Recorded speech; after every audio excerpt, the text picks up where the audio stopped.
Sur la chaîne d'équipe, ça a bien commencé avec le volley, il va y avoir du cyclisme, du rugby, du football, mais avant cela, le meilleur des sports olympiques. Je vous rappelle qu'on est à...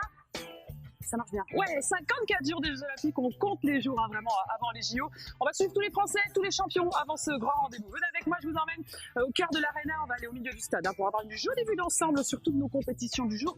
Il y en a pour tous les goûts aujourd'hui, vous allez voir en ce dimanche, le programme du jour, du triathlon. Tiens, les champions du monde, les champions olympiques, ils sont tous en Italie pour la Coupe du Monde. Tiens, de la natation sur la chaîne équipe, on va plonger dans le bassin de Monaco avec un certain Florent Manodou, entre autres, pour le circuit Mare Nostrum.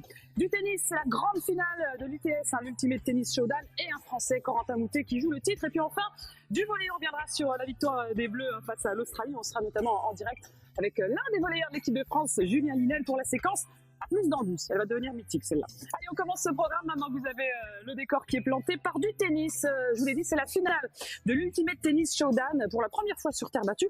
C'est vraiment un tournoi spectaculaire, jamais vu, bizarre. On va en apprendre un petit peu plus sur ces règles avec Maxime Gras, et surtout on a la chance d'avoir Corentin Moutet en finale. Salut Maxime.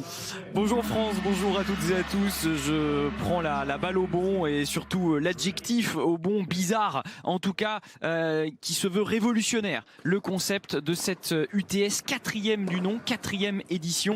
Déjà parce que vous le voyez, France, le match, il vient de partir alors que les joueurs sont entrés sur le cours à Bio dans le centre d'entraînement de Patrick Mouratoglou, et il n'y a pas d'échauffement puisque ce match est parti.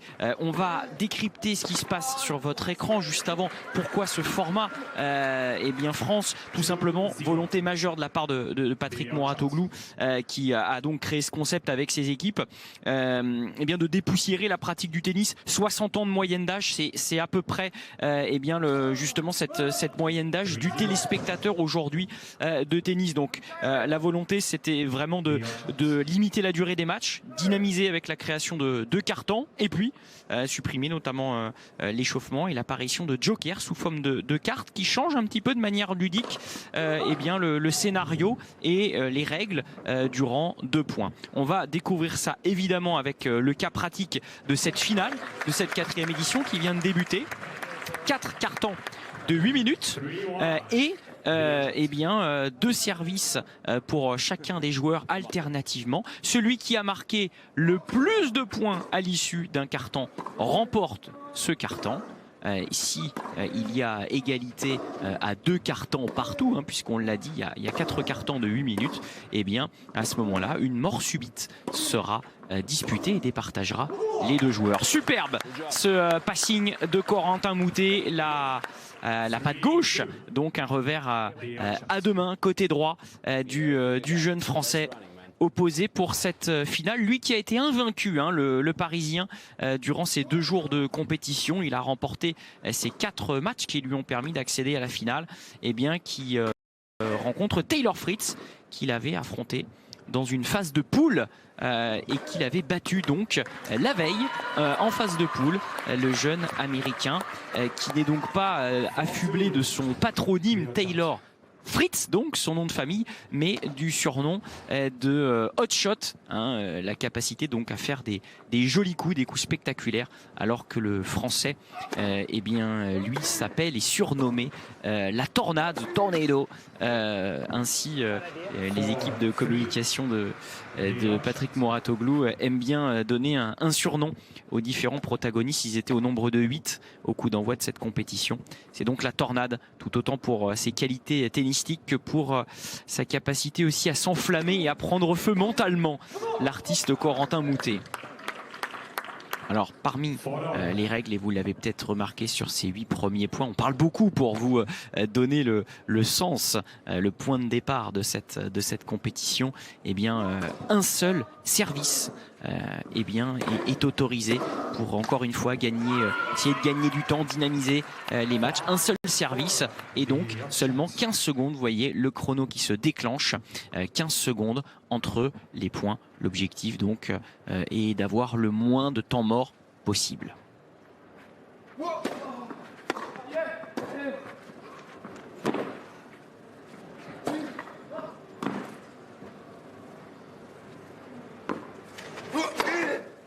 Alors évidemment, il y a un trophée à gagner, mais on est quand même dans un format un petit peu exhibition qui donne avec des bras complètement et des épaules complètement libérées des coups très souvent spectaculaires. Prise de risque notamment tout à l'heure, on l'a vu sur le retour du français. Un deuxième coup de raquette très très bien senti de la part du Californien Taylor Fritz.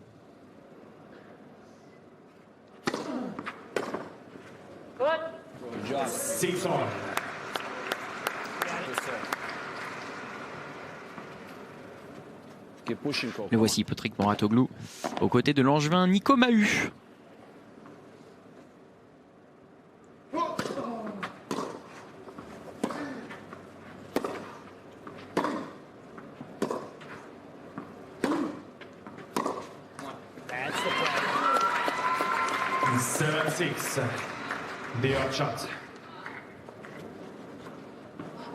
Et dans cette diagonale, coup droit de l'Américain, revers du Français. L'Américain est un petit peu dominant. Vraiment solide des deux côtés. Celui qui est aujourd'hui 32e joueur mondial. Alors Fritz. Alors, il vient de demander donc à l'arbitre de dégainer son premier joker, sa première carte.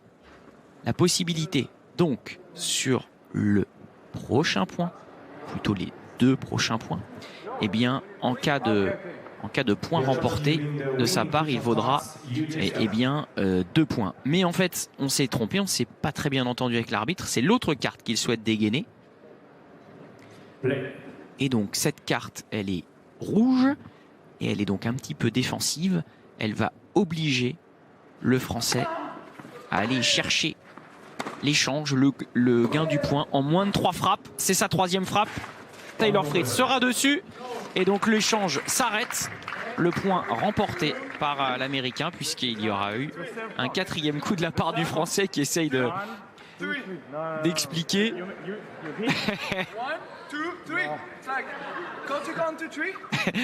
Tu ne sais pas compter jusqu'à 3 ? Dit-il à l'arbitre.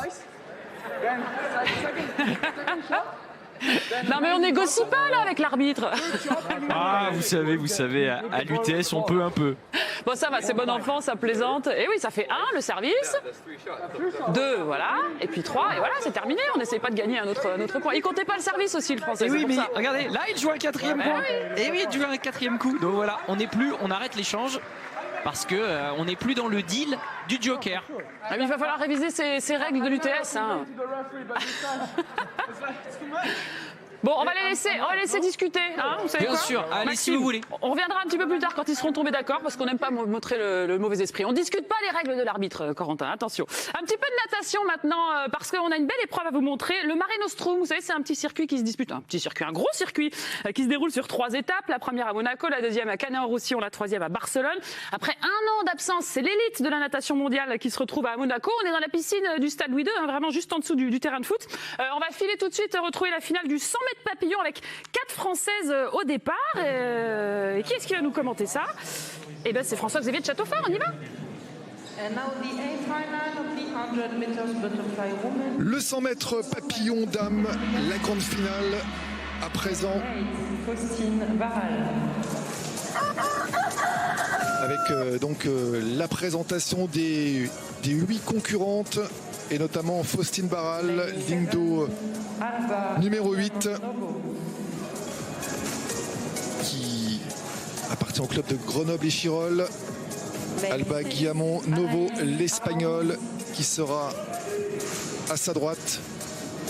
Autre française, Anaïs Arlandis, ligne d'eau numéro 6, qui est licenciée à l'AS Monaco Natation, qui est dans son club ici, dans cette piscine monégasque, mais qui fait ses études au Canada, et qui s'entraîne une grande partie de l'année au Canada.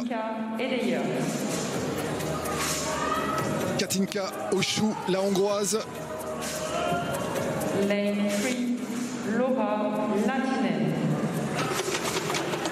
Katinka Oshou, la hongroise, âgée de 32 ans, avec un palmarès hallucinant, triple championne olympique, 9 fois championne du monde, 15 fois championne d'Europe, toutes disciplines confondues. Il y aura également dans cette finale du 100 mètres papillon, on l'a vu, Laura Laitinen, 3e des championnats d'Europe junior en 2019 sur 200 mètres papillon. Et également Evelyne Verasto, attention à elle également. Ligne d'eau numéro 1, la hongroise. Championne d'Europe 2016 avec le relais 4 fois 200 mètres hongrois.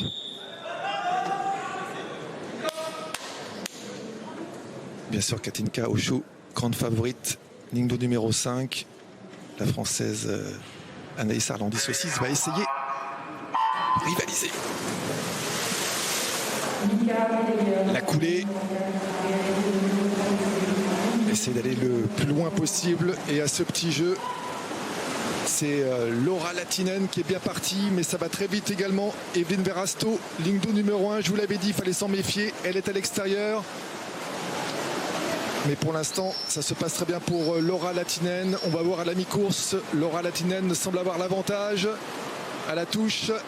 Ouais, 28-34, le retour maintenant. C'est là que tout va se décider. Laura Laitinen avec une superbe coulée a fait une différence par rapport à ses rivales. Evelyne Verasto qui essaye de s'accrocher à la 2e place. Attention au retour derrière, mais Laura Laitinen semble très solide sur cette fin de course. Attention, ça revient, oui. Ligne d'eau numéro 5. Ligne d'eau numéro 5, Katinka Hochou, la hongroise qui avait gardé le meilleur pour la fin. Qui va l'emporter? Katinka Hochou qui l'emporte au finish, au forceps, en 1 minute et 62 centièmes. Superbe victoire pour la hongroise Katinka Hochou.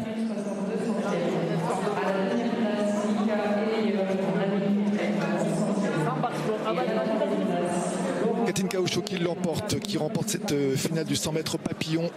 1 minute et 62 centièmes, c'est son meilleur chrono de la saison. À environ 3-4 secondes de son record personnel. Mika Edeyer qui termine 2e et Laura Laitinen finalement 3e en 1:01:08. La première française Anaïs Arlandis termine 4e en 1:01:59. Ouais, on aura d'autres Français à voir, hein. François Xavier, Charlotte Bonnet, Florent Manodou, ils sont tous sur ce circuit du Mare Nostrum. On enchaîne avec le triathlon, tiens, parce qu'on a une belle épreuve à voir à Arzachena, hein. C'est en Sardaigne. Hier, on a suivi le sprint féminin avec une Française 4e, c'était Sandra Daudet. Aujourd'hui, place aux messieurs. Il y a une ribambelle de stars. Attention, là, il y a du lourd, des champions du monde, des champions olympiques et surtout le grand retour d'Alison Brownlee. On suivra également le Français Tom Richard. C'est Guillaume Claret qui nous attend pour le départ. C'est parti, on y va Guillaume. Ils sont aux ordres du starter, tous ces hommes-là, et prêts à en découdre sur cette Coupe du Monde d'Arzachena.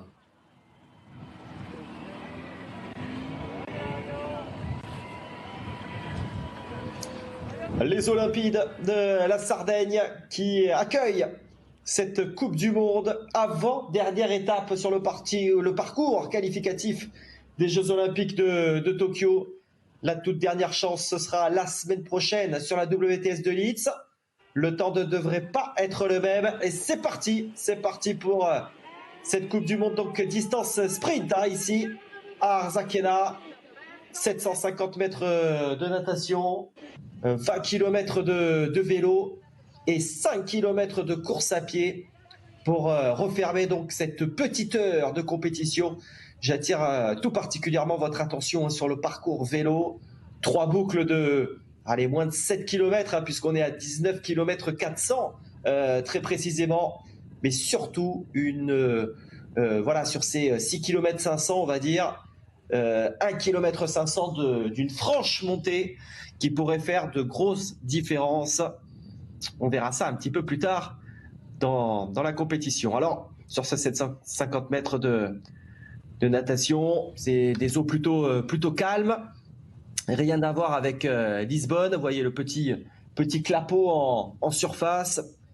Mais rien qui soit aussi compliqué à négocier que ça a pu être le cas le week-end dernier. Il me semble que c'est Casper Storm là, que l'on voit, ou Rodrigo González, le Mexicain, dossard numéro 9. Alors, les bonnets jaunes sont les bonnets de 1 à 10, hein, donc sont normalement, vu que c'est le ranking qui fait foi, eh bien les favoris de la compétition.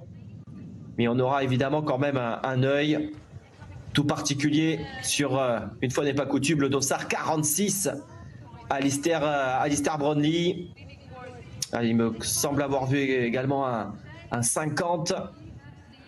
Mais Alistair Brownlee me semble donc avoir pris les avant-postes, ce qui paraît logique. On ne sait pas trop au niveau du degré de préparation d'Alistair, qui jouera donc sa qualification sur la WTS de Leeds. Pour l'instant, les Britanniques chez les garçons, au contraire des filles, n'ont que 2 dossards. Jonathan étant lui d'ores et déjà qualifié, ayant satisfait aux critères de qualification pour Tokyo. Et bien ce deuxième dossard, pour l'instant en tout cas, se jouerait entre Alexier et Alistair Brownlee. Autant dire qu'Alistair a tout intérêt même à impressionner dès à présent. Et quel bonheur de retrouver le double champion olympique en titre, dont j'ai écorné le prénom, mon Dieu, pardon, Alistair Brownlee.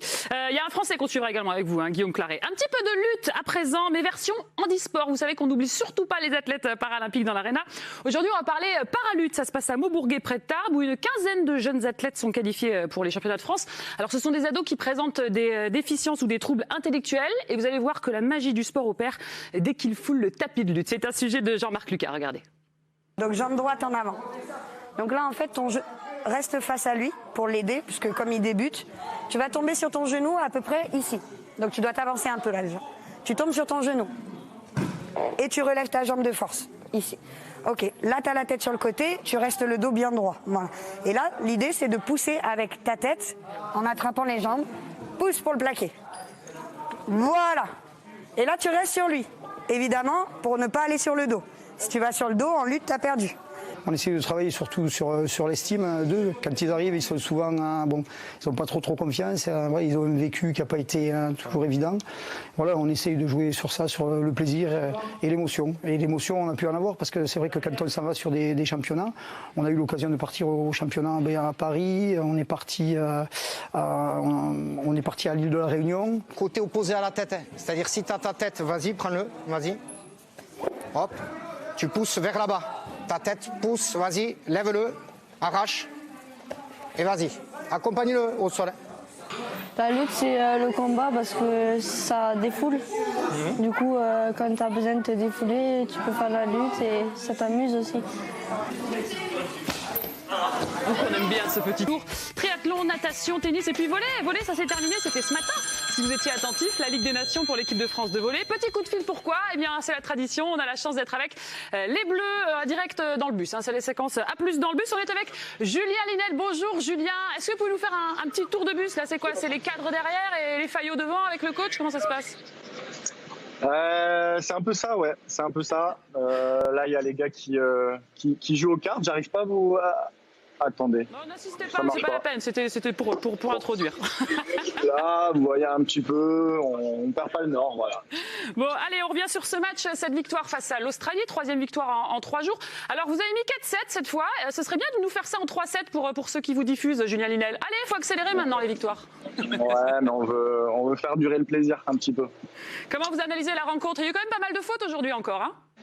Ouais, c'était pas. C'est vrai que sur ce 3e match, c'était un peu plus brouillon, si je puis dire. On n'était pas. C'était pas hyper. Pas aussi concentré que les 2 premiers. Il y a eu un tout petit relâchement, mais voilà, on a fait le taf quand même pour aller au bout de ces Australiens. Et c'est l'essentiel. Julien, on va expliquer à ceux qui découvrent le volley que vous n'aviez pas le même maillot encore pour ce match, puisque vous jouiez le poste de libéraux. C'est pas votre poste habituel. Est-ce que vous pouvez nous expliquer pourquoi vous n'avez pas pu attaquer aujourd'hui ? Ouais, je reviens de blessure. J'avais toujours un petit peu mal au genou, donc je suis en phase de revenir. Donc libéraux me permet de rejouer un peu à haute intensité, tout en mettant pas trop de contraintes sur mon genou, sur les sauts et tout. Donc ça fait beaucoup de bien de retrouver les gars, de retrouver le terrain quand même. Ça faisait des mois, on rappelle, que les Bleus n'avaient plus joué. C'est quoi les sensations là après 2 matchs pour vous, mais 3 pour l'équipe de France ? Ça s'oublie pas, c'est comme le vélo, on retrouve tout de suite ses automatismes ? Ça fait du bien déjà de se retrouver tous et de se retrouver sur le terrain et de retrouver un petit peu cette animation là, c'est trop cool. Ça fait énormément de bien et en plus on retrouve un peu la victoire, donc c'est ça le plus important. Ouais. C'est pas trop la récré quand même, parce qu'on voit passer des choses sur les réseaux sociaux. Est-ce que vous pouvez me parler du couloir infernal par exemple? Ouais, vous êtes absolument pas prêts pour ça, je crois. Vraiment pas prêts du tout. Qu'est-ce qui se passe dans ce couloir? Là on a des images, on vous voit, c'est n'importe quoi, c'est la grande récré, on joue au basket, on joue aux armes, c'est quoi? C'est la décompression d'après-match on va dire? On se l'est complètement approprié le premier soir et on l'a rebaptisé et on s'est dit on va le revisiter, on va le redécorer. C'est à nous, c'est notre couloir et on s'y sent bien, on s'y retrouve tous les soirs et ça fait du bien. C'est nous. Julien, pour finir, je vais peut-être un peu vite, mais vous savez, on compte les jours ici, on est à 54 jours de Tokyo. Est-ce que vous aussi, vous y pensez tout le temps? Il y a les places qui se jouent, on sait qu'il n'y en aura que 12 dans le groupe. Est-ce que vous êtes sûr d'y être, vous doutez? Comment vous êtes là? Moi, à titre personnel. Oui, Julien, je parle de vous. C'est à vous que je pose la question.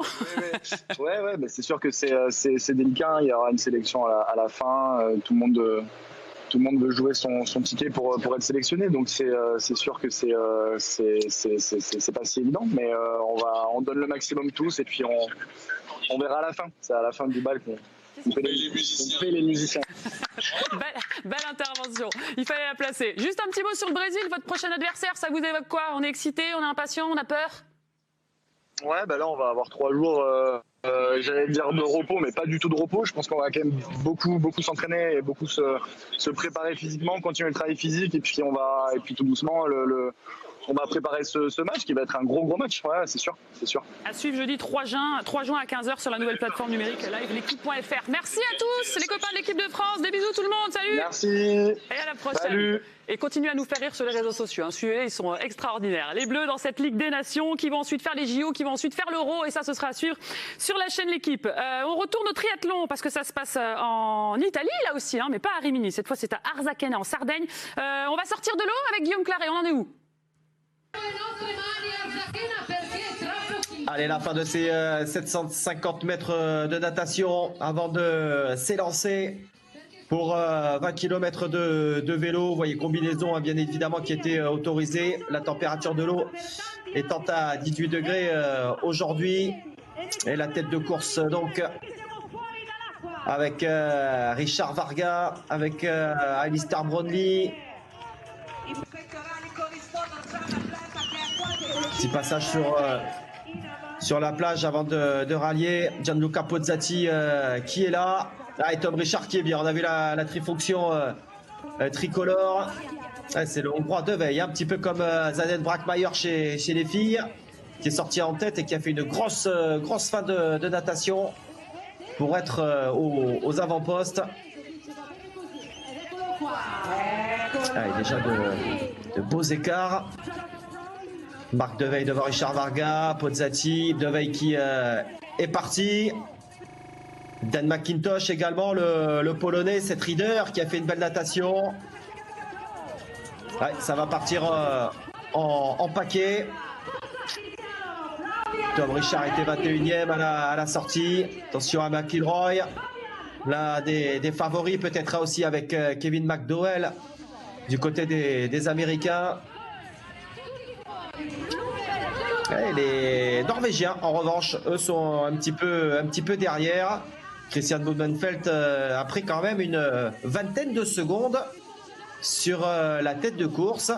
Lui qui a beaucoup enchaîné. On le rappelle à Yokohama, Lisbonne. Et en plus, à Lisbonne, il avait couru les deux courses. Le relais mixte et l'épreuve individuelle.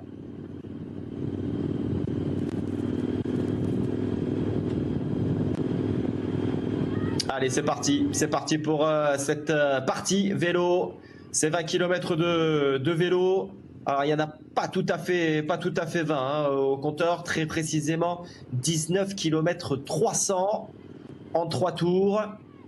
Et tout de suite, Alistair Brownlee, comme à son habitude, dans ce groupe de 3 qui prend les commandes. En compagnie de Seth Rider, donc qui est venu se se mêler à la fête là sur ce début de vélo. C'est pas terrible, on va vous laisser récupérer votre caméra, Guillaume Claret, puis on va filer du côté du tennis, l'Académie Mouratoglou. Pour la finale de l'UTS, on rappelle qu'on a Corentin Moutet Tornado en finale, il est en rose, on le retrouve face à Taylor Fritz et c'est Maxime Gras au commentaire, c'est parti. Et ça se passe bien pour le Français en embuscade à l'ombre des pins de Bio et de l'Académie de Patrick Mouratoglou. On est à 7 secondes de la fin du premier quart-temps.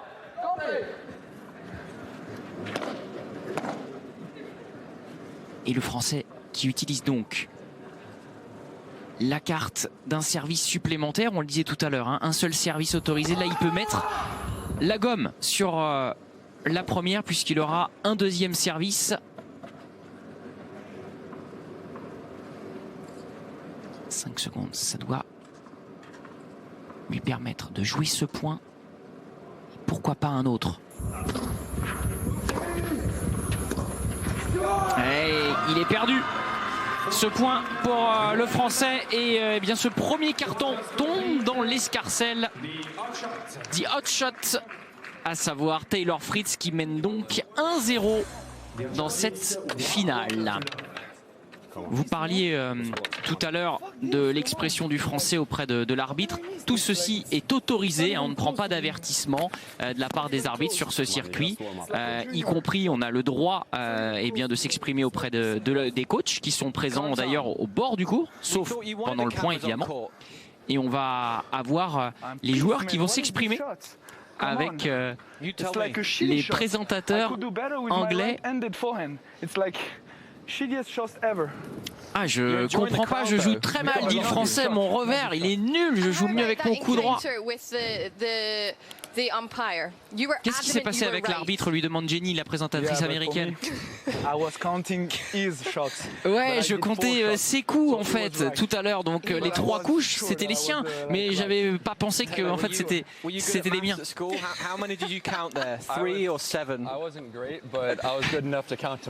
Alors je vous cache pas que je suis un peu fatigué, je suis arrivé tard avant-hier, mais j'ai réussi à compter jusqu'à 4 quand même.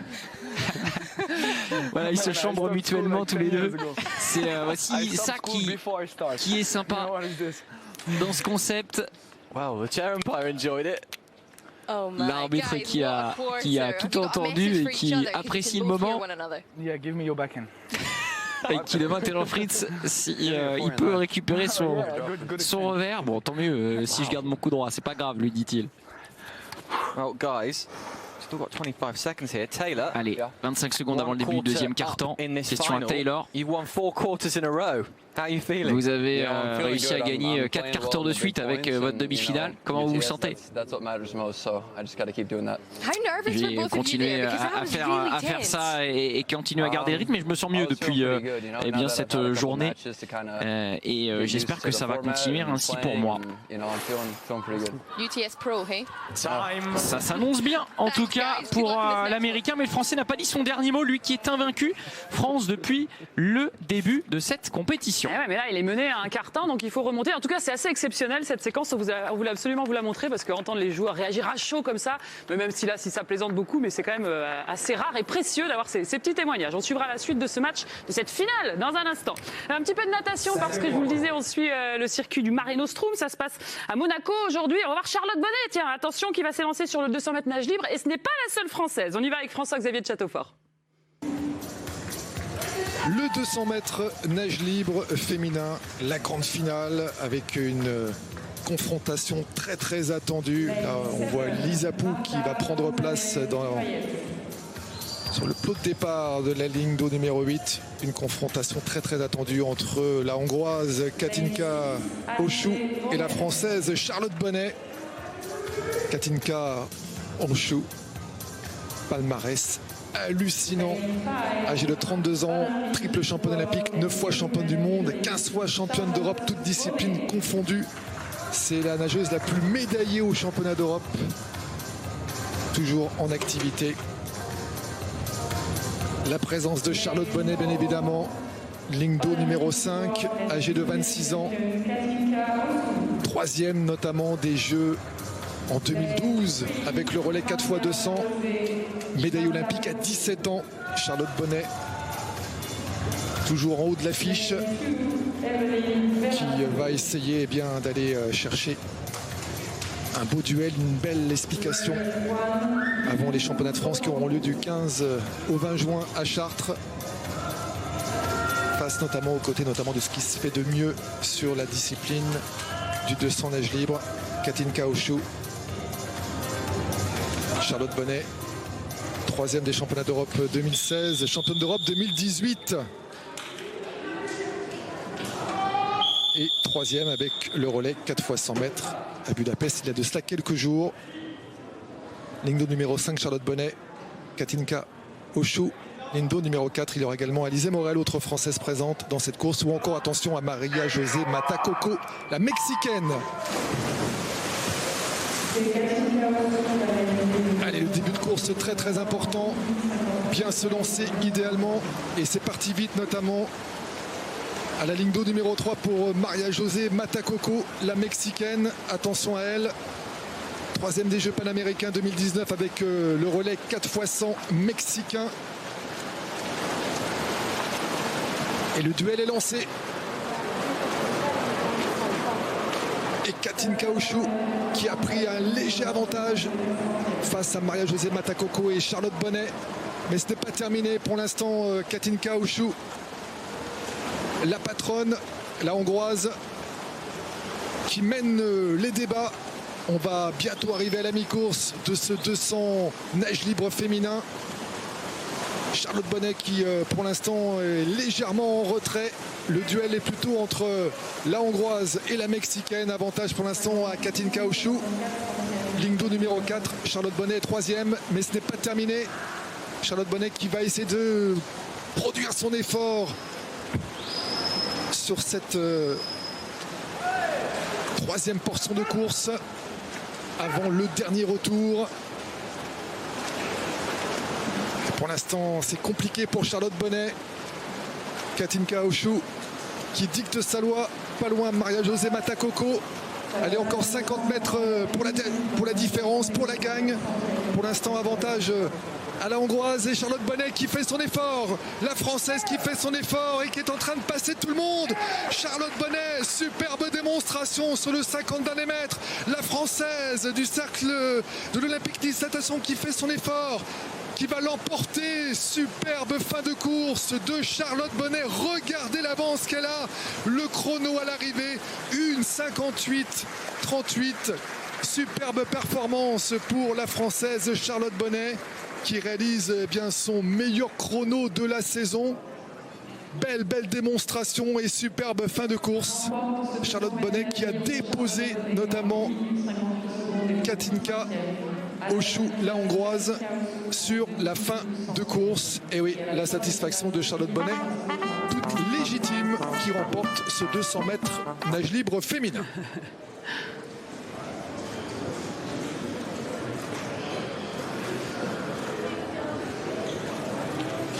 Et on voit les résultats donc. Belle victoire, la seule sous les 2 minutes. Charlotte Bonnet qui remporte donc cette course devant les deux Hongroises, Hochschild et Verasto. Maria José. Et ça fait du bien pour Charlotte Bonnet parce qu'on rappelle que sur les derniers championnats d'Europe, elle a perdu son titre de championne d'Europe. Donc une petite victoire sur ce circuit Mare Nostrum. Ça fait toujours du bien. Et puis François-Xavier de Châteaufort, vous parliez des championnats de France. Je vous rappelle que ça aussi, ce sera à suivre sur l'équipe live. Ce sera aux alentours du 15. Ce sera pas aux alentours, ce sera du 15 au 20 juin. On continue la natation, on a Florent Manodou à suivre, on reviendra au triathlon et au tennis également juste après la pub, l'Arena. On est en plein milieu, on est en pleine ligne droite, on ne s'arrête pas. Le triathlon, pour l'instant, on est en vélo et on va passer en mode course à pied d'ici quelques instants. Je vous rappelle que les meilleurs sont là, hein, les frères Brownlee, le double champion olympique. Bah ça y est, c'est la transition, et on a un Français également.